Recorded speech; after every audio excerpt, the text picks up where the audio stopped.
आमचं हक्काचं news channel म्हणजेच विश्व विशाल न्यूज चॅनल। आजच चॅनलला लाईक करा, शेअर करा आणि सबस्क्राइब नक्की करा। नमस्कार आणि स्वागत आहे आपल्या सर्वांचं विश्व विशाल न्यूज मध्ये। खरं तर आता स्थानिक स्वराज्य संस्थेच्या निवडणुका अगदी उंबरठ्यावर आलेल्या आहेत आणि स्थानिक स्वराज्य संस्थेच्या निवडणुकामध्ये पंचायत समिती असेल, जिल्हा परिषद असेल किंवा नगरपालिका असेल, यासाठी इच्छुकांची भाऊगर्दी खूप मोठ्या प्रमाणामध्ये दिसते। आणि आज आपल्या बरोबर असेच धाराशिव नगरपालिकेमध्ये वार्ड क्रमांक 15 मध्ये इच्छुक असलेले प्रमोद जाधव आपल्या बरोबर संवाद साधण्यासाठी आहेत। प्रमोदजी, तुमचं विश्व विशाल न्यूज मध्ये खूप खूप स्वागत आहे। नमस्कार। काय सांगाल तुम्ही, का निवडणूक लढवावी असं वाटतं आपल्याला? एक तरी आमची मूळ ग्रामपंचायत होती तीनवाडीची, राघुचीवाडी, जाधववाडी, किकसवाडी। नगर परिषदेने वाडी हद्दीमध्ये 2009 ला ही तिन्ही गावं नगर परिषदेच्या वाडी हद्दी गाव भागामध्ये घेतलेली असून गेल्या 2 टर्म त्या भागातले प्रतिनिधी करण्यासाठी शहरातल्या नगरसेवकांना संधी दिली। त्यांनी 2009 ते 2025 17 वर्षात एकही काम केलेलं नाही। त्या प्रभागात त्यांनी सांगावं, या 2009 ते 2025 या कार्यकाळात 17 वर्षाच्या कालखंडात एकही काम नाही। त्या गावात तुम्ही जाऊन जर बघितलं, मीडियाला मी विनंती करतोय, आपण स्वतःही त्या गावात जावं आणि पाहणी करावी त्या गावाची। त्या गावात रस्ता नाही, स्वच्छतेच्या कुठल्या सुविधा नाहीत, पाण्याचा प्रश्न गंभीर आहे, स्ट्रीट लाईटचा प्रश्न गंभीर आहे। या नगरसेवक सपशेल हे नगरसेवक शून्य काम आहे त्यांचं। आणि त्यांनी त्यांना एकच विनंती आहे, नेमकं तुम्ही कुठल्या बेसवरती त्या जनतेशी मतदान मागायला जाणार आहेत? त्यांनी त्याचं उत्तर द्यावं त्या लोकांना, नागरिकांना। म्हणजे वार्ड क्रमांक 15 जो आहे त्याला जवळचे जे ग्रामीण वस्ती आहे किंवा गाव आहेत, तर ती गावं जोडलेली आहेत, तर ती गावं कोणती कोणती आहेत? राघुचीवाडी आहे, जाधववाडी आहे आणि केकसवाडी आहे। हे तिन्ही वाड्या जोडलेल्या आहेत नगर परिषदेला। एकतर अर्थार्थी जोड आहे। आमचा मुळात विरोधच होता, कारण आम्हाला ग्रामपंचायतच हवी होती। आम्ही त्या संदर्भात औरंगाबाद कोर्टामध्ये याचिकाही दाखल केली, परंतु सुदैवानं आम्हाला तिथे प्रतिसाद भेटला नाही, आम्ही कमी पडलो। त्याच्यामुळं तो आमचा ग्रामपंचायतचा प्रश्न आमचा अयशस्वी झाला आणि नाविलाजानं आम्हाला आता नगर परिषदेमध्येच काम करावं लागणार आहे। तुम्ही खूप मोठा आणि गंभीर आरोप करताय जे आधी जे नगरसेवक होते त्यांच्यावरती, की त्यांनी कसलाही विकास केला नाही असं म्हणताय। लोकांनी तुमच्यावरती विश्वास का ठेवावा? तुम्ही काय करणार त्या ग्रामीण भागासाठी? अतिशय चांगला प्रश्न विचारला तुम्ही मला। लोकांनी का विश्वास ठेवावा? माझं एकच त्या लोकांना म्हणणं आहे, लोकांनी मला 10-15 वर्ष झालं मला बघितलेलं आहे, मी त्या गावासाठी काय काम केलेलं, मी आमरण उपोषणही केलेलं आहे ग्रामपंचायतीसाठी। एवढंच नाही तर औरंगाबाद कोर्टात असेल, मुंबईमध्ये नगर विकास खात्याकडे, विशेषतः मी धाराशिव नगर परिषदेचे 2 नगराध्यक्ष बदलून गेले, त्यांच्याकडनं बैठक लावून त्या बैठकीमधनं हे गाव नगर परिषद वगळण्यासंदर्भात माझ्याकडे ठराव आहे, जिल्हा परिषदचा ठराव आहे, पंचायत समितीचा ठराव आहे, ही गावं नगर परिषदेमधनं वगळण्याबाबतचा। परंतु इथल्या प्रशासनानं थोडंसं दुर्लक्ष केलं, त्याच्यामुळं सुदैवानं ते गाव आज ग्रामपंचायत होऊ शकत नाही, ह्याचं आम्हाला दुःख आहे। आम्हाला खरं तर शहरापासून ते 5 ते 7 किलोमीटरवरती गाव आहेत। आता सध्याला जर आपण शहराची परिस्थिती पाहिली असेल तुम्ही, तर रस्ते शहरात अतिशय शहरात रस्ते देऊ शकत नाही नगरपालिका, तर 5 किलोमीटरवरती काय विकास करणार आहे नगरपालिका? आम्हाला याचं दुःख आहे। आम्हाला असंही माहिती मिळालेली आहे की काही कागदपत्र मिळण्यासाठी सुद्धा तुम्हाला अडचणी येतात, म्हणजे रहिवासी प्रमाणपत्र असेल किंवा बाकीचे जे कागदपत्र गरजेचे असतात ते मिळण्यासाठी सुद्धा तिन्ही गावातील लोकांना खूप मोठ्या प्रमाणामध्ये प्रयत्न केले तरी ते मिळत नाहीत। अतिशय चांगला प्रश्न आहे। आपण ज्यावेळेस ग्रामपंचायत होती त्यावेळेस कुठलंही डॉक्युमेंट असेल तर आम्हाला इझिली अवेलेबल होत होता, परंतु नगरपालिकेमध्ये आज साधा प्रश्न आहे, एकतर तो संपूर्ण तिन्ही गाव शेतीवर अवलंबून आहेत आणि शेतकऱ्याची तुम्हाला परिस्थिती माहिती आहे, शेतकरी पूर्णतः कोलमडलेला आहे। त्या शेतकऱ्याला शेती करावी का लेकरांच्या शिक्षणासाठी जे डॉक्युमेंट लागणार आहे ते नगरपालिकेत येऊन काढावे, याच्यासाठी अतिशय कष्ट करावे लागते। एक डॉक्युमेंट काढायला त्यांना 8-8 दिवस चक्र मारावे लागते, त्याच्यावर दुःख कुठलं असेल मोठं? तुमचा सरळ आणि थेट आरोप आहे आधीच्या नगरसेवकांनी काही केलं नाही।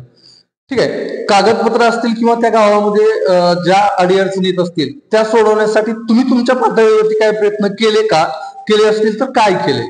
100%। प्रथमतः तर आम्ही ग्रामपंचायतीसाठी भांडलोत, त्याच्यानंतर आम्ही उपोषण केलेले आहेत, आपल्याकडे न्यूजही आहे।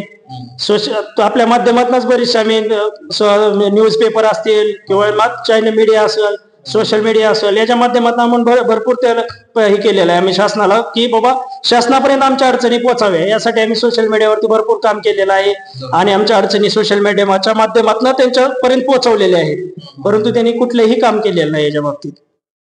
तुम्ही काय केलं म्हणजे प्रयत्न केले असतील? तेच प्रयत्न सांगतो. नगर परिषद जरी तुम्ही सत्तेमध्ये नसाल, म्हणजे नगरसेवक नसाल, तरीही एक युवा नेता म्हणून, राजकीय नेते म्हणून तुम्ही त्या ग्रामीण भागासाठी काय प्रयत्न केले का? 100% केलेत. नगर परिषदेमध्ये ठराव असतील, ग्रामपंचायतनं वगळण्यासाठी गाव, नगर परिषद वाडी हद्दीतनं वगळण्यासाठीचे 2 ठराव घेतलेले आहेत. जिल्हा परिषदकडनं ठराव घेतलेला आहे. तसंच नगर विकास विभागाकडनं अ ब क अशी एक ही असते त्याची वार्डाची वगळण्या संदर्भाची त्यांची जी सूची असती ते सूची पण मी काढून घेतलेली आहे. एवढंच नाही तर नगर विकास खात्यामध्ये शिवसारदळ साहेब म्हणून एक आहेत, त्यांच्याकडे पर्सनली पत्र इथल्या जिल्हाधिकाऱ्यांना आणले, ते गाव नगर परिषदेतनं वगळा म्हणून, तेही मी तुम्हाला पुरावे देऊ शकतो. आणि मी स्वतः उपोषणाला बसलेलो आहे. मला वाटते 14 ऑगस्ट 2018 त्या दिवशी मी आपल्या कलेक्टर ऑफिस समोर हे गाव नगर परिषदेतनं वगळा म्हणून स्वतः उपोषण केलेलं आहे. मला तुम्हाला एक थोडासा वेगळा प्रश्न विचारायचा आहे.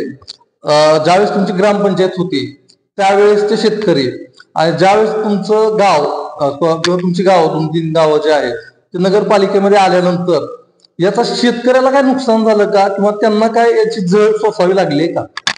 आता आपल्याला साधा प्रश्न सांगतो. काल परवाच अनुदान दिले शेतकऱ्यांना, बरोबर? ग्रामीण भागातलं अनुदान गेल्या दिवाळीच्या अगोदर सगळ्या शेतकऱ्यांना भेटलं.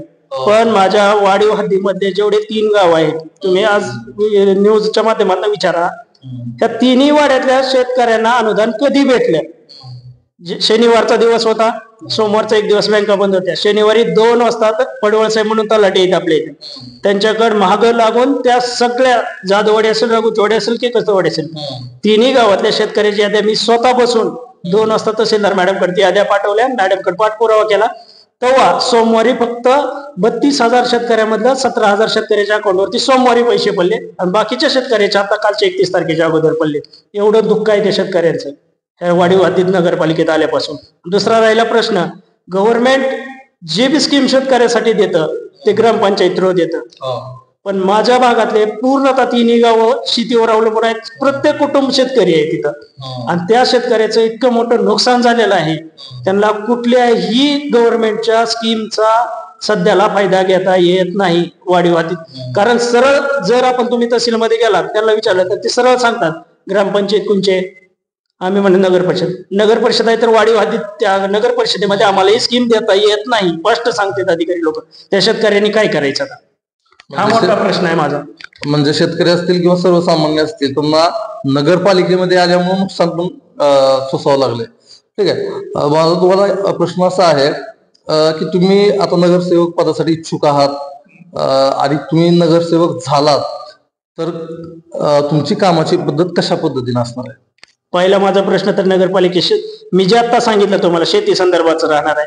कारण ज्या वेळेस माझी नगरपालिकेत मी नगरसेवक म्हणून पाय ठेवून त्यावेळेस त्या दिवशी पहिल्या दिवसापासून शेतकऱ्याच्या बाजूने असणार आहे आणि माझा जो वार्ड आहे तो पूर्णतः शेतीवर अवलंबून आहे आणि त्या भागातल्या शेतकऱ्याला कशा शासनाच्या योजना, प्रत्येक योजनेचा लाभ कसा भेटेल त्याचा प्रयत्न मी शेवटपर्यंत करणार आहे. खास बाब म्हणून त्या भागासाठी मी नगर परिषदेचे सीओ असतील किंवा नगराध्यक्ष असतील होणारे त्यांच्याकडे सांगेन की बाबा माझा हा शेतकरी भाग आहे, मला शेतीतली योजना खास बाब म्हणून लागू करा.